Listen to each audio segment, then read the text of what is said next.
Hi, my name is Ilma and welcome to my channel. I've been posting Christian blogs 12 straight years every day. Today I'd like to share Genesis 40 verses 1 to 8. Here's the word of God. Sometime after this, the cupbearer of the king of Egypt and his baker committed an offense against their lord, the king of Egypt. And Pharaoh was angry with his two officers, the chief cupbearer and the chief baker. And he put them in custody in the house of the captain of the guard, in the prison where Joseph was confined. The captain of the guard appointed Joseph to be with them, and he attended them. They continued for some time in custody, and one night they both dreamed, the cupbearer and the baker of the king of Egypt, who were confined in a prison, each his own dream, and each dream with its own interpretation. When Joseph came to them in the morning, he saw that they were troubled. So he asked Pharaoh's officers, who were with him in custody in his master's house, "Why are your faces downcast today?" They said to him, "We have had dreams, and there is no one to interpret them." And Joseph said to them, "Do not interpretations belong to God? Please tell them to me." Genesis 40, 1 to 8. Here's the poem I wrote inspired by those verses on interpreting dreams. While Joseph was placed in charge of the other prisoners, the butler and baker were also imprisoned by Pharaoh. Joseph was appointed to be with these other prisoners. Then one day, they both have dreams that they were interpreting, and both the butler and baker wanted their dreams decoded. Joseph reminded them that it is only God who can interpret dreams. Here's my essay. In this account, we see that Joseph was concerned with these two officials of Pharaoh, who were also imprisoned like him. But since Joseph had been asked to be in charge of the prisoners, he took the responsibility to be concerned with their well-being. Not many people would actually implement or go over what their roles call for. But we witness Joseph's genuine concern for others here.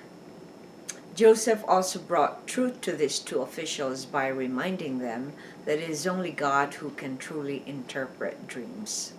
So he had a gentle way of presenting the truth with no judgments or criticisms. Reflection.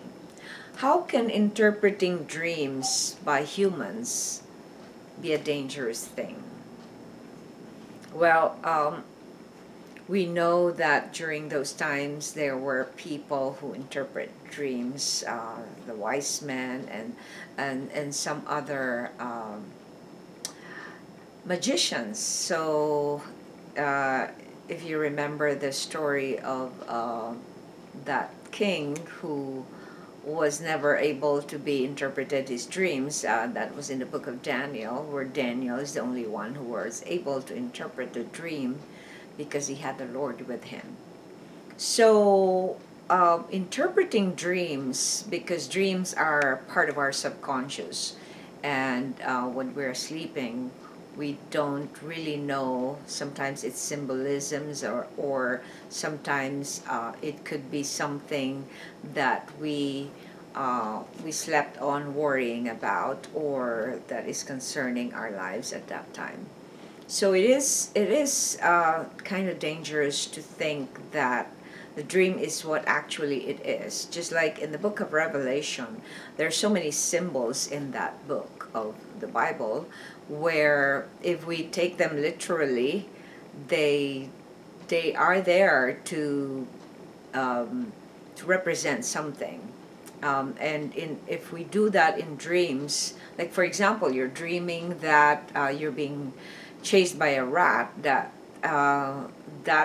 probably does not truly mean that you will be chased by a rat, but it could mean the interpretation could be so many other things that we will make a mistake over because we don't really truly know even our own hearts. So only God can know what the interpretation of our dream is, because it's beyond our capability to do that. We're humans. We don't see everything. We're not all knowing like God. So I encourage you to refrain from doing that. I used to do this when I was not a Christian yet.